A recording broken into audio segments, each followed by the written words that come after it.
अस्सलाम वालेकुम क्लास। आज का हमारा टॉपिक है प्रॉपर्टीज़ ऑफ साल्ट। हम डिस्कस कर रहे थे एसिड, बेस एंड साल्ट को। एसिड और बेस के बारे में हमने डिस्कस कर लिया, उनके रिएक्शन, उनकी प्रिपरेशन, सारी चीज़ें हमने डिस्कस कर ली। आज हम पढ़ने जा रहे हैं साल्ट्स के बारे में कि साल्ट्स एक्चुअल में क्या होते हैं। साल्ट्स आयनिक कंपाउंड होते हैं, यानी आयन कंटेनिंग कंपाउंड होते हैं जो कि न्यूट्रलाइजेशन के प्रोसेस में फॉर्म होते हैं। इनकी फॉर्मेशन न्यूट्रलाइजेशन रिएक्शन के थ्रू होती है। वैसे तो साल्ट्स को प्रिपेयर करने के हमारे पास और भी बहुत से तरीके हैं। मोस्टली साल्ट की प्रिपरेशन न्यूट्रलाइजेशन रिएक्शन के थ्रू होती है, इसलिए हम इसकी डेफिनेशन को भी इसी तरह से एडजस्ट करते हैं कि साल्ट्स आयनिक कंपाउंड हैं, ऐसे आयनिक कंपाउंड हैं जो कि न्यूट्रलाइजेशन प्रोसेस के थ्रू प्रिपेयर होते हैं। न्यूट्रलाइजेशन रिएक्शन क्या होता है? एसिड जब बेस के साथ रिएक्ट करें और final product salt and water हो। हमारे पास एसिड और बेस जब रिएक्ट करते हैं, वैसे तो और भी प्रोडक्ट की फॉर्मेशन हो सकती है, लेकिन जब लाजमी तौर पर साल्ट और वाटर की फॉर्मेशन होती है, इस रिएक्शन को हम नाम देते हैं न्यूट्रलाइजेशन रिएक्शन। ठीक है, यानी कि जब एसिड और बेस रिएक्ट करें और प्रोडक्ट में साल्ट एंड वाटर की फॉर्मेशन हो, इस तरह के रिएक्शंस को हम न्यूट्रलाइजेशन रिएक्शन का नाम देते हैं। एग्जाम्पल देते हैं साल्ट की। एक कॉमन साल्ट जो हम घर में भी यूज़ करते हैं वो है सोडियम क्लोराइड। सोडियम क्लोराइड एक आयनिक कंपाउंड है। आप देख सकते हैं कि सोडियम के ऊपर पॉजिटिव चार्ज है और क्लोरीन के ऊपर नेगेटिव चार्ज है, तो ये आयन कंटेनिंग कंपाउंड है और इनके दरमियान आयनिक बॉन्ड की फॉर्मेशन होती है। आयंस को चेक करते हैं।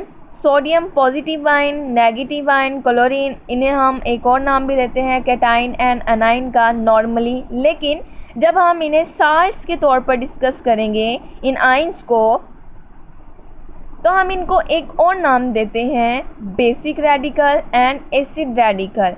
जो पॉजिटिव चार्ज कंटेनिंग आयन है उसे हम बेसिक रेडिकल का नाम देते हैं, और जो नेगेटिव चार्ज कंटेनिंग आयन होगा, साल्ट का वो पार्ट जिसके ऊपर नेगेटिव चार्ज होगा, उसे हम एसिड रेडिकल का नाम देते हैं। ऐसा क्यों?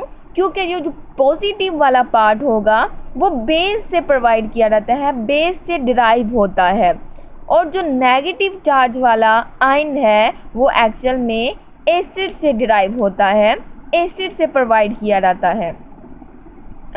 अब हम देखते हैं कि ये किस तरह से है, किस तरह से हम कह सकते हैं कि बेस से डिराइव हुआ है या एसिड से डिराइव हुआ है। तो आपने जहन में रखना है कि एक न्यूट्रलाइजेशन रिएक्शन है और जाहिर सी बात है इसमें एसिड और बेस रिएक्ट करते हैं।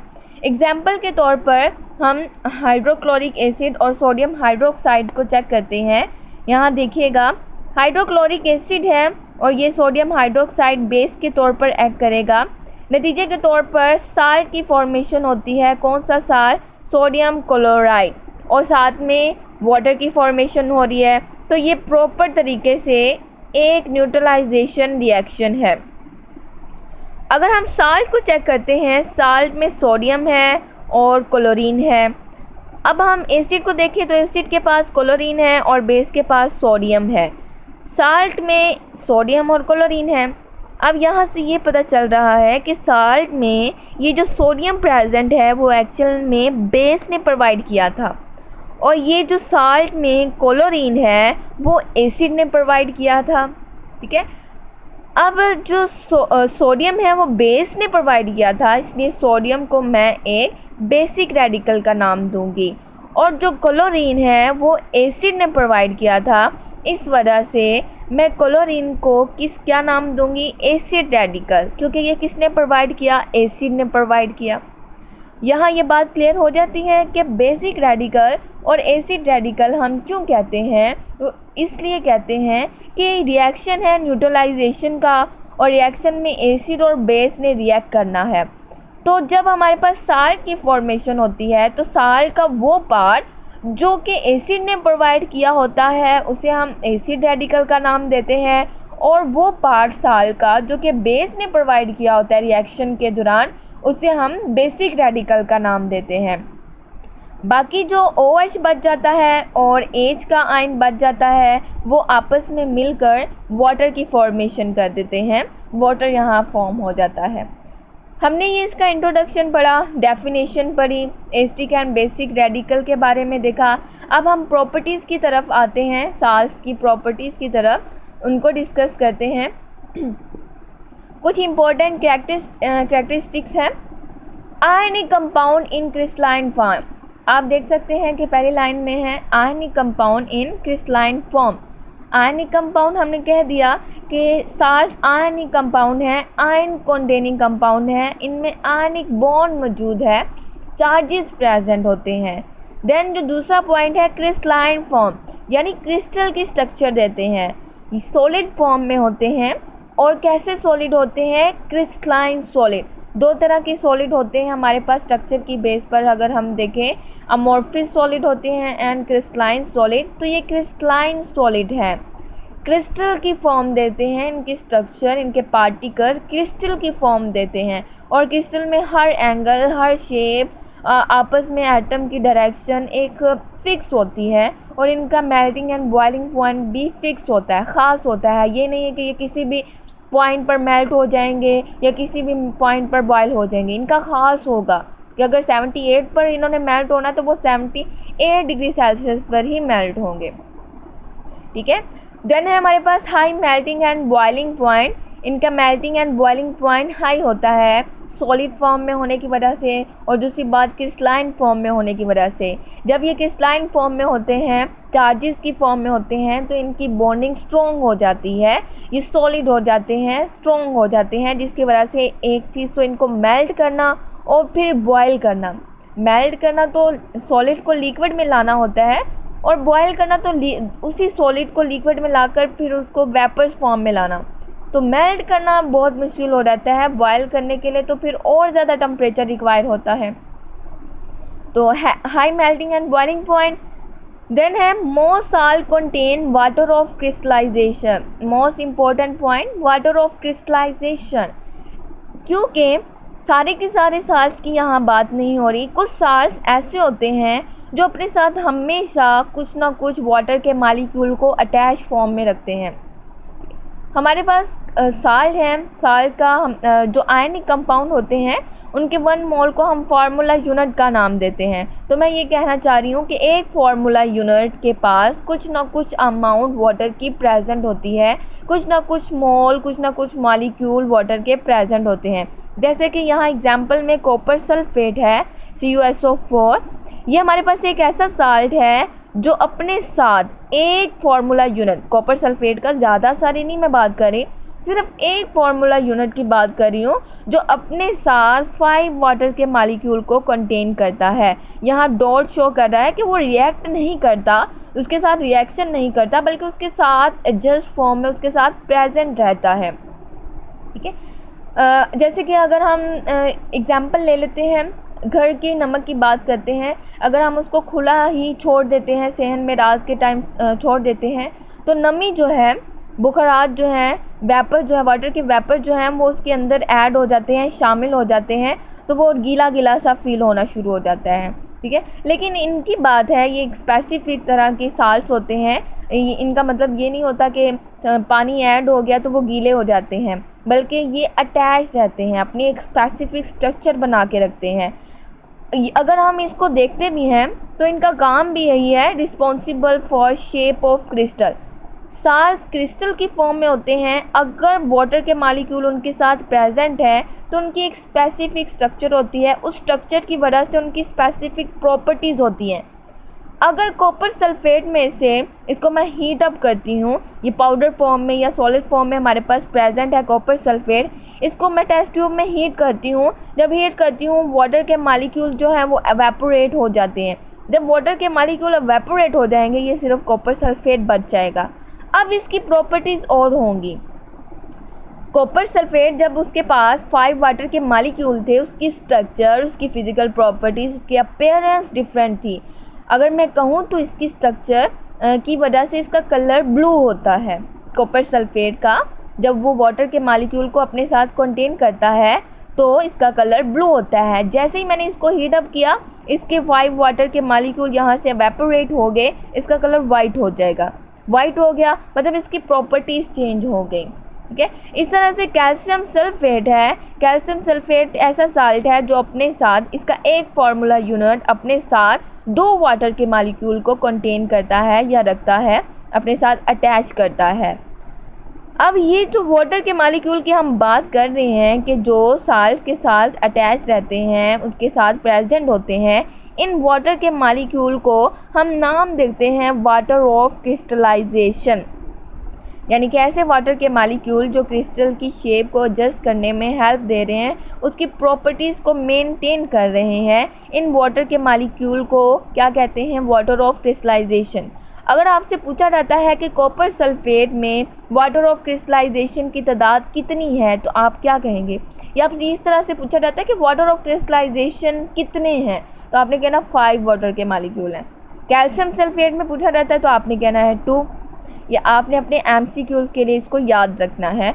आपको अगर फॉर्मूला भी दिया होगा, ठीक है, फॉर्मूला दिया होगा, आपने सिर्फ उसमें से बताना होगा कि वाटर ऑफ क्रिस्टलाइजेशन कितने हैं, तो वो तो आप देख के भी बता सकते हैं, लेकिन आपको पता होना चाहिए ना कि पूछ क्या रहे हैं। तो वाटर ऑफ क्रिस्टलाइजेशन आपने याद रखना है कि वाटर के मॉलिक्यूल जो साल्ट के साथ अटैच फॉर्म में प्रेजेंट होते हैं। लास्ट प्रॉपर्टी की तरफ आते हैं, न्यूट्रल कंपाउंड। जब हम इसको डिस्कस करते हैं, जब हम रिएक्शन वगैरह करते हैं, तो आयंस के ऊपर चार्जेस को शो करते हैं। पीछे भी हमने काफ़ी रिएक्शन की हैं, आपकी समझ के लिए मैंने उनके ऊपर चार्जेस शो किए हैं। जैसे कि अगर मैं कॉपर की बात करती हूँ, कॉपर की वैलेंसी +2 है, सल्फेट की वैलेंसी -2 है। वो तो जस्ट आपको समझाने के लिए शो किए जाते हैं, लेकिन अगर हम इनका फॉर्मूला लिखते हैं तो इनके ऊपर चार्जेस शो तो नहीं होते। चार्जेस तभी शो हो ना जब एक में कमी हो या एक में ज़्यादा हो जाए इलेक्ट्रॉन। चलें इस बात को समझते हैं एक एग्जांपल से। हमारे पास सोडियम के ऊपर चार्ज होता है +1 और क्लोरीन के ऊपर -1। ये एक साल्ट है, sodium chloride. Clear? Sodium chloride क्या है? एक साल्ट है। +1 -1 आपस में क्या हो जाएंगे? Cancel out. जब कैंसल आउट हो जाएंगे तो ऊपर कोई चार्ज नहीं रह जाएगा। क्लियर? अगर हम ओवरऑल इसको एक फार्मूला के तौर पर लिखते हैं तो हम इसके ऊपर कोई चार्ज नहीं शो करेंगे, हम इसको जस्ट NaCl लिखेंगे। ठीक है, इस तरह से हम इसके ऊपर कोई चार्ज नहीं शो करेंगे। इस जस्ट आपको समझाने के लिए कि इसकी वैलेंसी कितनी है और इसकी वैलेंसी कितनी है, तो ये आपस में क्या हो जाते हैं? कैंसल आउट हो जाते हैं।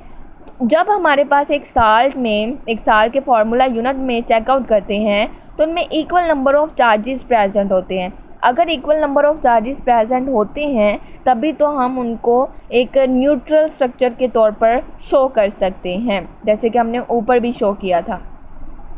कॉपर सल्फेट की बात करते हैं। कॉपर सल्फेट की वैलेंसी, कॉपर की वैलेंसी इसमें +2 है और सल्फेट की वैलेंसी कितनी है? -2। अब ये +2 -2 क्या हो जाएंगे? Cancel out. तो ओवरऑल इनके ऊपर कोई भी चार्ज नहीं रहेगा। तो न्यूट्रल होने का मतलब ही यही है कि इनके ऊपर ओवरऑल कोई भी चार्ज प्रेजेंट नहीं होता। देन हमारे पास एक और इसी में पॉइंट है, some time not contain equal number of ions. Neutral होते हैं क्योंकि चार्जेस इक्वल होते हैं। चार्जेस तो हर कंडीशन में इनके इक्वल होते हैं, लेकिन लाजमी नहीं है कि चार्जेस इक्वल हैं तो आयंस जो प्रोड्यूस हो उनकी तादाद भी इक्वल हो। कि अगर हमारे पास एक जो पॉजिटिव वाला आयन है उसके भी 2 प्रोड्यूस हो रहे हैं तो लाजमी है कि जो नेगेटिव वाला है उसके भी 2 आयन ही प्रोड्यूस हों। नहीं, जैसे कि ये एक साल्ट है मेरे पास, पोटाशियम सल्फेट। ठीक है, फॉर्मूला इसका है K2SO4। सल्फेट -2 वैलेंसी होती है और पोटाशियम की +1 वैलेंसी होती है। अगर पोटाशियम ने सल्फेट के साथ अटैच होना है तो क्या एक ही पोटाशियम अटैच होगा? बिल्कुल भी नहीं। सल्फेट की वैलेंसी -2 है तो पोटाशियम की वैलेंसी +1 है, तो एक पोटाशियम का सल्फेट के साथ तो गुजारा होने से रहा, ये उसके साथ अटैच ही नहीं होगा। अगर अटैच होता भी हो तो ओवरऑल इसके ऊपर -1 का चार्ज होगा, जो शो करेगा कि अभी इसके पास अब एक और +1 को अटैच करने की एबिलिटी है। तो क्या होता है कि 2 पोटाशियम इसके साथ अटैच रहते हैं और इसके साथ ओवरऑल न्यूट्रल स्ट्रक्चर देते हैं। अगर हम बात करते हैं आयंस की, जब मैं इसके इस फार्मूला को आयनाइज करती हूँ, यानी इसको आयंस में कन्वर्ट करती हूँ तो 2 पोटाशियम के आयन प्रोड्यूस होंगे और एक सल्फेट का आयन प्रोड्यूस होगा। तो क्या पॉजिटिव के 2 आयन प्रोड्यूस होते हैं और नेगेटिव का 1 आयन, लेकिन हमारे पास ओवरऑल ये न्यूट्रल होगा। कैसे? ये -2, ये +1 यानी कि +2 है ओवरऑल, ये +2 और ये -2 कैंसिल आउट हो जाएंगे, तो स्ट्रक्चर हमारी न्यूट्रल हो जाएगी। चार्जेस के लिहाज से स्ट्रक्चर साल्ट की न्यूट्रल होती है, लेकिन लाजमी नहीं है कि आयंस भी हमारे पास सब में इक्वल ही हों, कि जितने नेगेटिव के उतने पॉजिटिव भी हों। ऐसा नहीं होता। हमारे पास बाज़ औक़ात +3 हो जाते हैं। अगर ये डिपेंड करता है वैलेंसी पे, अगर नेगेटिव की वैलेंसी 3 है तो तो इधर हमारे पास प्लस में भी 3 ही एटम अटैच होंगे, आयन अटैच होंगे। ठीक है, तो यहाँ -2 था, पोटाशियम की वैलेंसी +1 होने की वजह से वो एक पोटाशियम उसके साथ आके अटैच नहीं हो सकता, 2 की ज़रूरत थी, तो इस वजह से 2 आयन अटैच होंगे और ओवरऑल हमारी स्ट्रक्चर न्यूट्रल हो जाएगी। लेकिन आयन्स की तादाद में यहाँ क्या है, फ़र्क है, 2 पोटाशियम के आयन हैं और 1 सल्फेट का आयन। तो ये हमारे पास किसकी प्रॉपर्टीज़ हमने पढ़ी हैं, साल्ट की प्रॉपर्टी, कि साल्ट किस तरह से होते हैं। और इसमें आपने 2 चीज़ें, बाकी चीज़ें तो सिंपल हैं, 2 चीज़ें वाटर ऑफ क्रिस्टलाइजेशन और ये किस तरह से याद करना है, इक्वल नंबर ऑफ चार्जेस, यानी कि वो न्यूट्रल होते हैं, लेकिन लाजमी नहीं है, हर दफ़ा लाजमी नहीं है। अब देखिए इसमें तो आयंस की तादाद इक्वल ही है, एक पॉजिटिव आयन और एक नेगेटिव आयन है, लेकिन लाजमी नहीं है कि हर दफ़ा ही दोनों की तादाद इक्वल हो। कुछ दफ़ा बाज़-औक़ात हमारे पास प्लस की तादाद ज़्यादा हो जाती है, बाज़-औक़ात माइनस की भी ज़्यादा हो जाती है, माइनस वाले जो आयंस हैं उनकी भी तादाद बाज़-औक़ात ज़्यादा हो जाती है। ठीक है, आपने इसको अच्छे से याद रखना है कि water of crystallisation, basic and acid radical क्या होते हैं और ये न्यूट्रल होने का क्या मतलब होता है।